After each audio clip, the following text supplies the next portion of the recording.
equation below represents P of t equals 3 sine 2t minus 4, translated 4 or pi over 4 units left. All right, well, I'm going to compare this to like the regular old sinusoidal thing. So we have sine, we have parentheses b. In this case, it's t, so t minus e, close it, minus 4.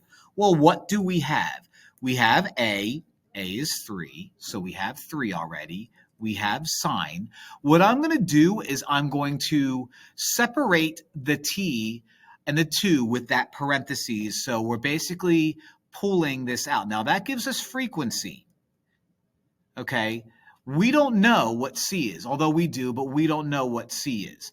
But what this does is when it's worded out like this, okay, when you are going to translate horizontally, you have to include these parentheses here if you have a coefficient in front of your variable. We do.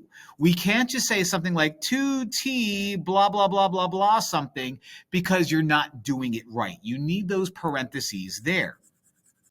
So if I'm translating left, that means c is negative pi over 4. So if c is negative pi over 4, we have a negative pi over 4, giving us 3 sine parentheses 2t plus pi over 4, close it, minus 4. And c is the one that gives us that parentheses, the doubled up parentheses, and the positive.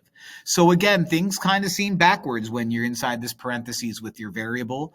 And why would that change here? So make sure you write it all out. Make sure you include the parentheses. Make sure you do opposite of what it seems like it should be whenever you're dealing with horizontal translations.